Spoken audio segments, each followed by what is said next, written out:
I was sent on a journey to Europe, in a district of land between Berlin and Leipzig. I'm a reporter and want to experience the thrill of a cultural landscape. Medieval castles set amongst the most spectacular vineyards welcome me. I've nearly reached my destination of Naumburg on the river Saale.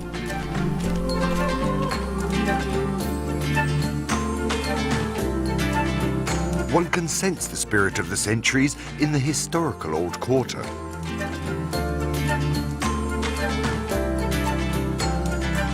Naumburg is home to a world-famous treasure, the Cathedral of St. Peter and Paul.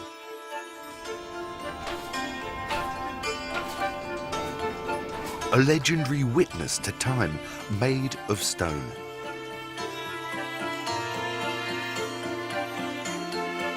The Northwest Tower offers a glimpse into a fascinating cultural landscape of the late Middle Ages. What a panorama! Here begins my journey through time.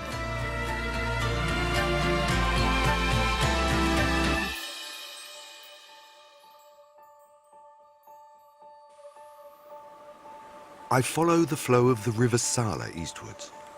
The orchards are crowned by Gozek, formerly a border fortress against the Slavs, castle of the Palatine from Saxony, and a monastery.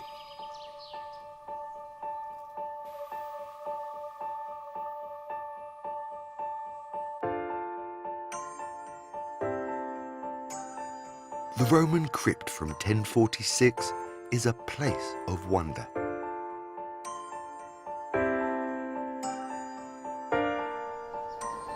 Here was where the Benedict monks practiced their faith and brought wine to the emerging cultural landscape. I walked through the historical hillside vineyards of Saale and Unstrut. The finest grapes have flourished here since the late Middle Ages.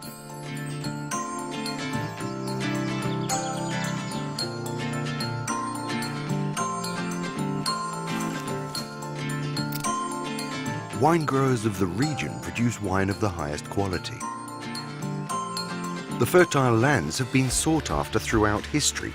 The Naumburg bishops protected their lands with the Schönberg Castle. The palace and the tower house stand witness to the lives lived. The bishops succeeded in bringing about a peaceful mergence of the diverse cultures. The circular settlement of Groß-Wilsdorf, a village structure of the Slavs. The linear settlement of Flemmingham was constructed in 1140 by Flemish farmers and still stands to this day. I follow the trail of the bishops up along the Saale. The power of the currents was the motor of the Middle Ages. It leads me to the inventors of the past, the studied Cistercian monks of Forta. They studied the sciences in their monastery. The imposing western facade of the church is an eloquent symbol, with promises to the entrance of the gates of heaven. The watermill technology of the monks was way ahead of its time. The monastery remains a center of science and learning to the present day, in the form of the internationally renowned boarding school Landesschule Forte.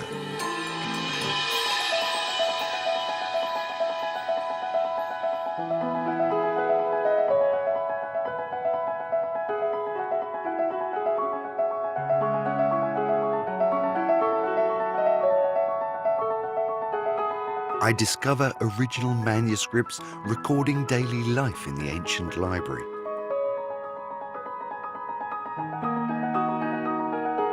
The books record the memories left by the monks. I read about their destinies in the journals, but also of intrigues and deceptions. All wanted to participate in the acquisition of wealth.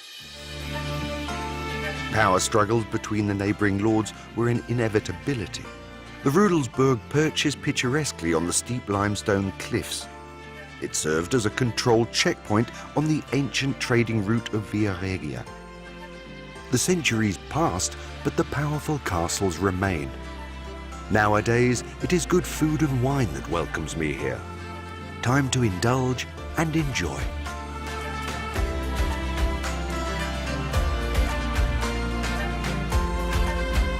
For many, the Rudelsburg is a symbol of medieval nostalgia.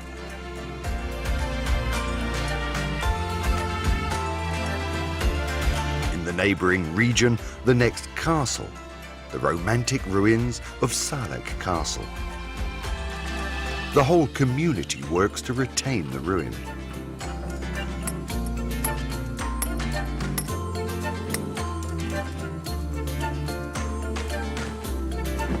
I am witness to the tireless volunteer work present in the stones of its history.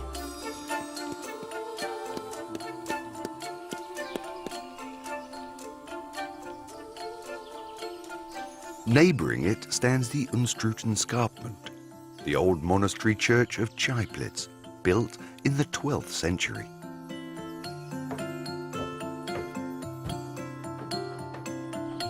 I discover a Romanesque treasure, painstakingly restored. I had been strongly recommended to take this unique view of the late Middle Age cultural landscape. In view is the powerful Naumburg, crowning the landscape of the horizon. The castle is an impregnable fortress standing high above the 13th century winemaking town of Freiburg. It was the main seat of power for the Duke of Thuringia and a centre of court culture.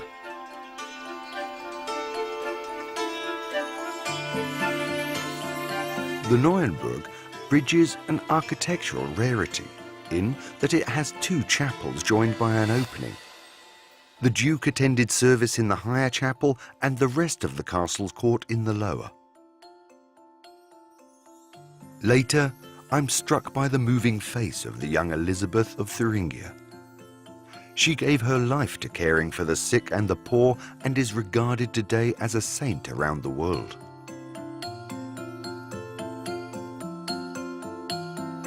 This is the altar where she prayed. With her deep devotion to Jesus, she shunned her prosperity, giving away her clothes and voluntarily living a life of poverty and humility. Elizabeth, an icon of the Middle Ages.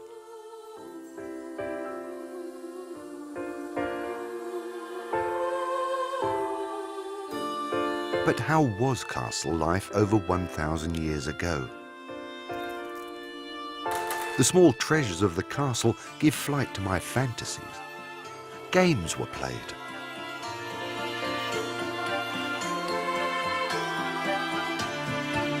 The first literature of the court's knights, Aeneas Roman, was written by Heinrich of Waldecker under commission from the Duke of Naumburg. It was the first epic poem written in the Middle High German language.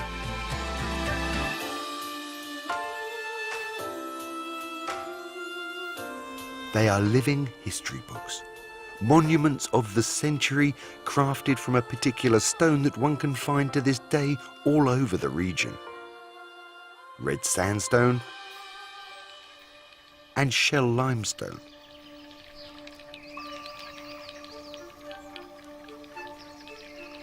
Foam limestone was the ideal material for sculpting. It was the chosen material of the legendary Naumburg master. He created the founding figures for the west choir of the Naumburg Cathedral. The figures stand emotive and animated.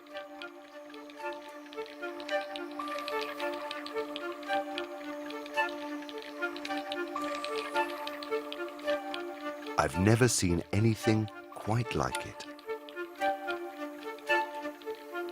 They are the crowning glory of High Middle Age sculpture. The masterpiece within the Naumburg Cathedral is famous around the world and is repeatedly the focus of the sciences.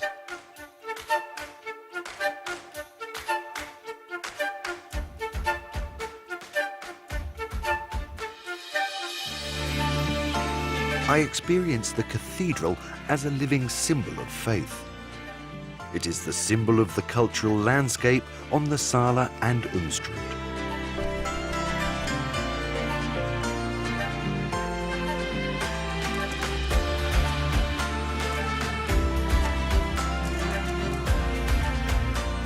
Nowhere else in the world can one experience such a concentrated collection of monuments and cultural artifacts from the Middle Ages over such a small area. They serve as a legacy and an incentive for the whole region. An impressive witness to humanity